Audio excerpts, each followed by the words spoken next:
अस्सलाम वालेकुम, welcome to debate eight 8। मैं हूं ईसा नकवी। आज 6 सितंबर है। आज का दिन यौम दिफाए पाकिस्तान के तौर पर मनाया जाता है।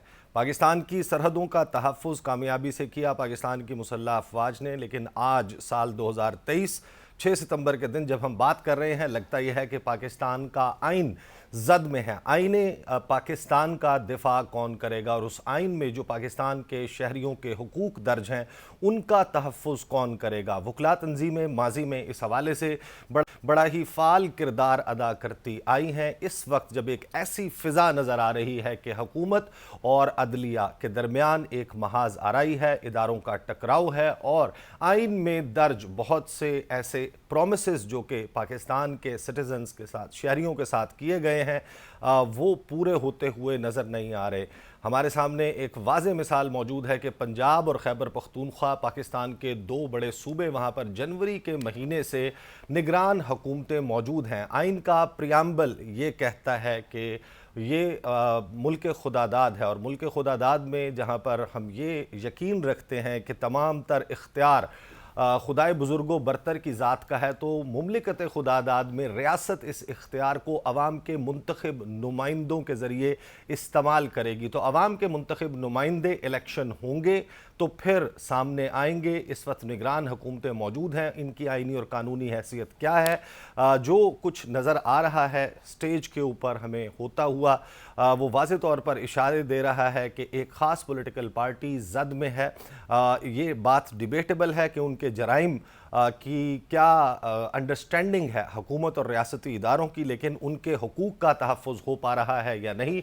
एक के बाद एक परवेज़ इलाही साहब, फॉर्मर चीफ मिनिस्टर पंजाब, उनको ज़मानत दी जाती है मुख्तलिफ़ अदालतों की तरफ से, उनको दोबारा गिरफ़्तार कर लिया जाता है। बहुत सारे लोग कहते हैं कि बग़ैर प्रेस कॉन्फ्रेंस के परवेज़ इलाही का बाहर आना मुमकिन नहीं है। तो क्या परवेज़ इलाही को अब आज़ादी के लिए किसी प्रेस कॉन्फ्रेंस जो है उसका एहतमाम करना पड़ेगा, या फिर आइन और कानून उनको कोई तहफ़्फ़ुज़ फ़राहम करेगा? जो उनके ख़िलाफ़ केसेस हैं वो ड्यू कोर्स ऑफ टाइम उनके ऊपर अमल दरामद होगा, फ़ैसले सामने आएंगे। इसी तरीके से क्या लेवल प्लेइंग फ़ील्ड, माजी में जो सियासी जमातें कहती रही हैं कि हमें लेवल प्लेइंग फ़ील्ड नहीं मिली, 2018 में ये हुआ, 2013 के इंतख़ाबात में ये हुआ, तो क्या अब हम फिर तारीख़ दोहराने जा रहे हैं? निगरान वज़ीर आज़म अनवारुल हक काकड़ साहब, उन्होंने इंटरनेशनल मीडिया के नुमाइंदों के साथ गुज़श्ता दिनों में गुफ्तगू की। उस गुफ्तगू में जो उन्होंने कहा वो मैं आपको सुनवाना चाहता हूं, जरा सुनिए।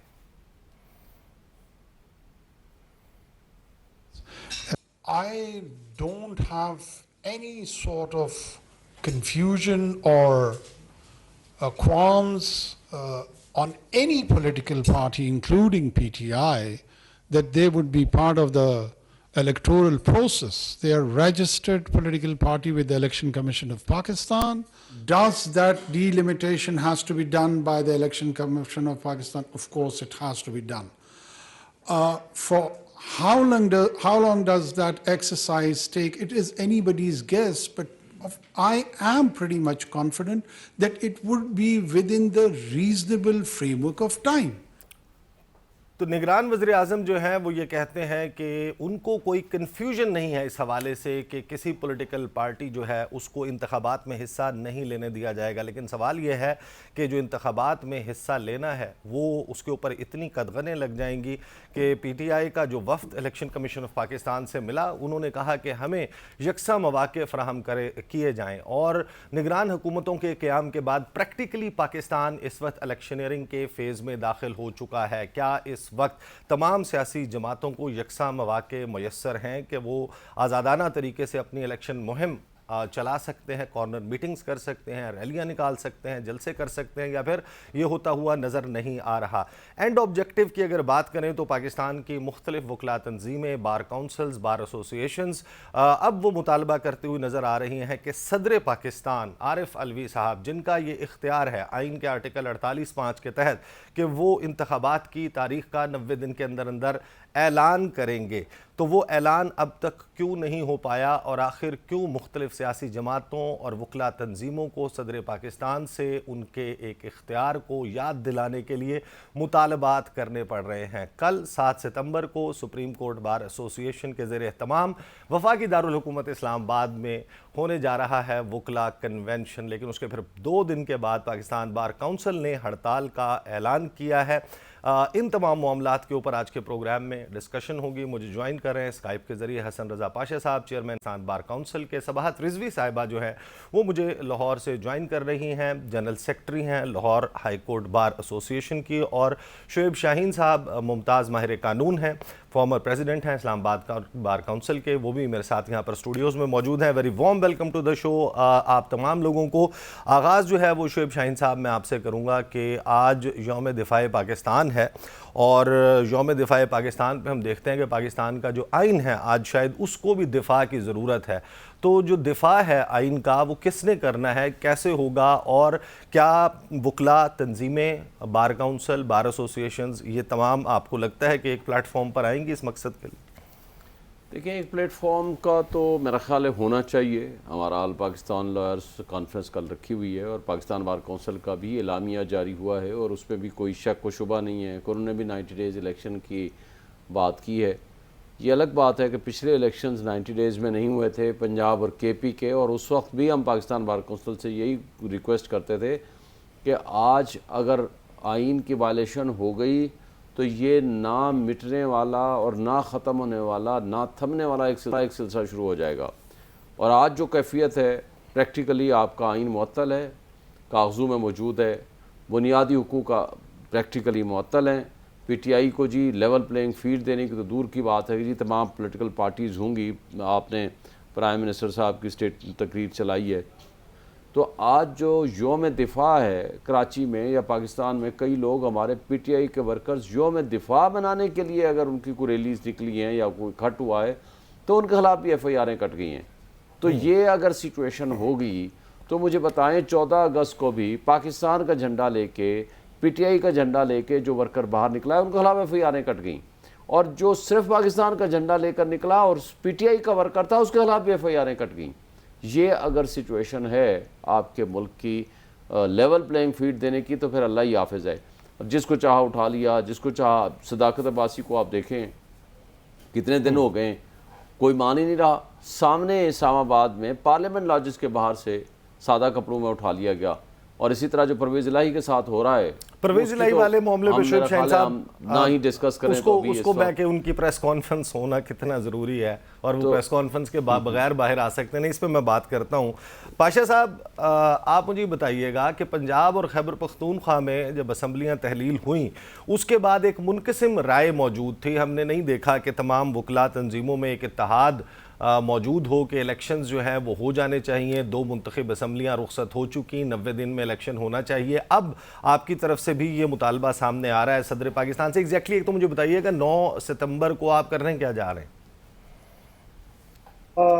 नकवी साहब, सबसे पहले तो मैं ये आपसे अर्ज करूं कि 9 सितंबर को हमने अक्रॉस द कंट्री स्ट्राइक की कॉल दी है। तमाम डिस्ट्रिक्ट और तहसील हेडक्वार्टर्स पे लॉयर्स तमाम अदालतों का बाइकाट करेंगे और रैलीज निकालेंगे, पुरअमन एहतजाज करेंगे, और उसमें हमने रीजनिंग दे दी है कि क्या वजूहात हैं जिनकी बुनियाद पे हमने ये कॉल दी है। और आपने देखा होगा कि पाकिस्तान बार काउंसिल ने पूरे मैं अब जब से जनवरी 2023 से चेयरमैन बना हूँ और अब तक ये मेरी तीसरी कॉल है हमारी पाकिस्तान बार काउंसिल की तरफ से। हम बिला वजह हड़तालों की बात नहीं करते। हम चाहते हैं कि वकला अदालतों में पेश हों और अपने क्लाइंट्स की दादरसी के लिए अपना किरदार अदा करें, जिसके लिए उन्होंने वो सारा सिलसिला वो किया। लेकिन ये मजबूरन हमें इसलिए करना पड़ा कि जब हमने ये देखा कि आइन की खिलाफवर्जी हो रही है और महंगाई और इस लेवल पर पहुंच गई है कि हमें अपना रोल प्ले करना है। और तीसरी बात कि वकला के घरों पे बिला जवाब छापे, उनकी फैमिलीज को हरास किया जा रहा है। तो इस हवाले से भी हमने ये चीज़ मेंशन की कि ये वजूहात हैं जिनकी वजह से हम स्ट्राइक करने के लिए जा रहे हैं। और ये हमारा फर्स्ट स्टेप होगा, इसके बाद हम अगला लाया अमल इख्तियार करेंगे। दूसरी बात यह है कि पाकिस्तान बार कौंसिल की ये कॉल हमने दी है इस फोरम पे, लेकिन ये कंसेंसस डेवलप हुआ। ऑल पाकिस्तान लॉयर्स का रिप्रेजेंटेटिव कॉन्फ्रेंस कल हमने बुलाई थी सुप्रीम कोर्ट बिल्डिंग में। वहां पे तमाम पाकिस्तान की सूबाई बार कौंसिल्स और president high court bar association मुख्तलिफ वो सारे आए थे। उस क़यादत जो इलेक्टेड क़यादत थी, उन्होंने मुत्तफ़िका तौर पे ये फैसला किया कि हमें ये जो करारदादें मंजूर हुई वो आप तक भी पहुंची होगी कि वो तमाम हमने मीडिया को भी दी, प्रेस ब्रीफिंग भी की हमने। तो वो हम ये जो कॉल है ये तमाम इलेक्टेड लीडरशिप की तरफ से है। और इससे पहले जो आपकी आवाज थोड़ी, तो उस वक्त हमारी ये राय, आपकी आवाज थोड़ी कट रही थी। मुझे ये बताइए, सबाहत रिजवी साहब मौजूद हैं हमारे साथ? सबाहत रिजवी साहब, मैं अगर आप मौजूद हैं, मुझे ये बताइएगा कि 130 साल की हिस्ट्री जो है वो आपने तो ब्रेक की। आप पहली खातून जो हैं वो जनरल सेक्रेटरी बनी हाई कोर्ट बार एसोसिएशन की। तो आज आइन के हवाले से जो मामलात आइन के ऊपर अमल दरामद मुकम्मल तौर पर होता हुआ नज़र नहीं आ रहा, तो इस 130 साल तारीख़ में आज जो Lahore high court bar association है वो कहाँ खड़ी है? मैं जी समझती हूँ कि ये हमारी बार्स जो हैं वो अपना रोल प्ले कर रही हैं। और जैसे भी आपको हमारे पाकिस्तान बार काउंसिल के जो चेयरमैन साहब उन्होंने बताया कि वहाँ पे हमारे सारे लॉयर्स का कन्वेंशन हो रहा है और लॉयर्स जो हैं वो दे आर रेडी टू। अब अगर आप देखेंगे कि इस वक्त जो आवाज़ बुलंद हो रही है वो भी सिर्फ वकला तंजीमों की तरफ से आवाज़ बुलंद हो रही है या जर्नलिस्ट जो हैं या सहाफ़ी तंजीमों की तरफ से हो रही है, और तो कोई तबका इतनी हिम्मत ही नहीं कर रहा कि जो आवाज़ उठाए या आवाज़ बुलंद करे। और आज 6 सितंबर के दिन मैं समझती हूँ सिर्फ बॉर्डर पे आपको सरहदों की हिफाजत करना लाजमी ज़रूरी नहीं था, आपको आपके अंदर जो जंग है, इंटरनल जो लोगों का अनरेस्ट है, उसके ऊपर भी ध्यान देना चाहिए और उसको भी देखना चाहिए कि आप किस तरह अपने ही लोगों के साथ यानी वो एक तरह की कोल्ड वॉर में मुब्तला हैं और सिर्फ किस बात की जंग है कि आप उनकी ज़बानें बंद कर रहे हैं, उनको उनके फंडामेंटल राइट्स नहीं दिए जा रहे। और ये मैं समझती हूँ अलमिया है कि जो कुर्बानियाँ हमारे बड़ों ने दी हैं, आज हम उसका समर हासिल करने की बजाय उसकी सज़ा भुगत रहे हैं कि हमारे फंडामेंटल राइट्स वायलेट किए जा रहे हैं, अदालतों के फैसला जात का एहतराम नहीं किया जा रहा, यहाँ पे जुडिशल सिस्टम वर्चुअली कोलैप्स नज़र आ रहा है, कोई इदारा जो है उसको मजबूत नहीं होने दिया जा रहा। सही, आपका राब्ता जो है वो मुझे ये बताइएगा शोएब शाहीन साहब, जो आइन का तहफ़्फ़ुज़ है, आइन के तहफ़्फ़ुज़ में ज़ाहिर है कि तमाम जो लोग आइन के ऊपर यकीन रखते हैं उनका अपना अपना एक किरदार है, वकला तंजीमों का अपना किरदार है, सहाफ़ियों का, जो लोग जमहूरी कदरों पर यकीन रखते हैं, आइन पाकिस्तान पर, उनका किरदार है। लेकिन इसमें जो सबसे की शख्सियत है, एलिमेंट जिसको कहा जा सकता है, वो चीफ़ जस्टिस ऑफ पाकिस्तान, जो गुज़श्ता 8-9 माह की कहानी है। इसमें outgoing chief justice Umar Ata Bandial, अब वो जाने वाले हैं, वो कैसी लेगेसी छोड़कर जा रहे हैं। उनके दौर में वो फ़ैसले देते रहे, आइन और कानून के मुताबिक उन्होंने डिसीजंस दिए और उनके ऊपर अमल दरामद नहीं हुआ, वो करवा नहीं पाए, कमज़ोर चीफ़ जस्टिस थे, फ़ैसलों पर अमल दरामद क्यों नहीं हुआ, उनको कैसे याद रखेंगे आप लोग? देखें, जहाँ तक तो उनके फ़ैसलों का ताल्लुक़ है, इसमें कोई शक नहीं कि वो फ़ैसले आइन और क़ानून की बालादस्ती के लिए उन्होंने दिए और बेहतरीन फ़ैसले किए। खा वो पंजाब और KP के इलेक्शंस का मामला हो, 1 मार्च वाला केस हो, आप अगर उसको 4-4 वाला केस का फ़ैसला उठा लें, 14 मई को जो इलेक्शंस को कहने को बोला था उन्होंने, और उससे पहले पंजाब असम्बली वाला हो या उससे पहले भी जो केसेस हैं, आप मैक्सिमम आप ये तसव्वुर कर सकते हैं और समझ सकते हैं कि उन्होंने आइन और क़ानून की बालादस्ती के लिए फ़ैसले किए। लेकिन काश कि ये पिछले 5-6 महीने से अगर वो अपने इन फ़ैसलों पे अमल दरामद में करने में कामयाब हो जाते, और अगर ना अमल दरामद होता, आप कम से कम सिंबॉलिक एक चीफ़ एग्जीक्यूटिव को बुला के उसको सज़ा दे देते, इलेक्शन कमीशनर को बुला के सज़ा दे देते, किसी आप कंसर्न अथॉरिटी को आप सज़ा देते, तो आपको तारीख़ में अच्छे अल्फाज में याद रखा जाता। लेकिन इस कमज़ोरी का फ़ायदा क्या हुआ? कमज़ोरी का फ़ायदा ये हुआ कि आज पुलिस स्टेट बन चुकी है आपका पाकिस्तान, आज एजेंसियों का राज है पाकिस्तान, जिसको आप इमरान रियाज को देखें, आपका साफ़ी है, मोतबर साफ़ी है, 110 दिन से 115 दिन हो गए, उसका कोई वली वारिस नहीं है, कोई पूछने वाला कोई नहीं है उसको। इसी तरह साबिक MNAs और MNAs के भाइयों को, रिश्तेदारों को, बंदों को, यहाँ अली नवाज अवान इस्लामाबाद कैपिटल का MNA शहर का, उसके भाई को उठाया, पता नहीं कितने महीनों बाद आकर के छोड़ दिया जी, खुद वापस आ गए। शहजाद अकबर के भाई को उठाया, उसको कितने अरसे बाद छोड़ दिया। शाहिद आफरीदी की कुछ 10 दफ़ा जमानतें हुई, शहरियार आफरीदी, लोग शाहिद आफरीदी क्रिकेटर के ऊपर चले जाएंगे। मतलब और इसी तरह का शहशान साहब, मुझे ब्रेक लेनी है, क्योंकि जो मेरे दो गेस्ट हैं उनके साथ एक टेक्निकल एरर की वजह से राब्ता जो है वो मुनक़ता हो गया। मुझे उन्हें वापस शामिल करने दें, ब्रेक के बाद वापस आते हैं, गुफ्तगू का सिलसिला यहीं से जारी रहेगा।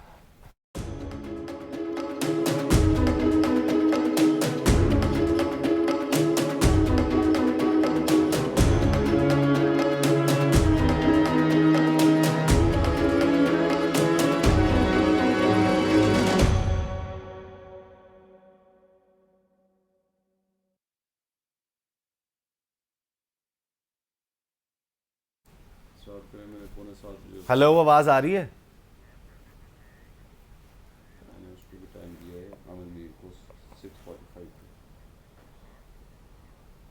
हाँ, आप पहले इसको स्टूडियो में किसी को भेजें, उसे कहे AC ऑन करे। सबात साहिबा, आप बार बार अपना नोटिफिकेशन ऑन करती हैं ना, तो उससे आपकी वीडियो गायब हो जाती है। ऑन करती है, मुझे कॉल जितनी आ रही है, ये कॉल्स आती हैं तो मैं ड्रॉप करती हूँ, तो वो फिर सिर्फ वाईफाई ऑन कर लें। यार आप AC ठीक करें, ये नहीं चल रहे। रुक जाए फिर मैं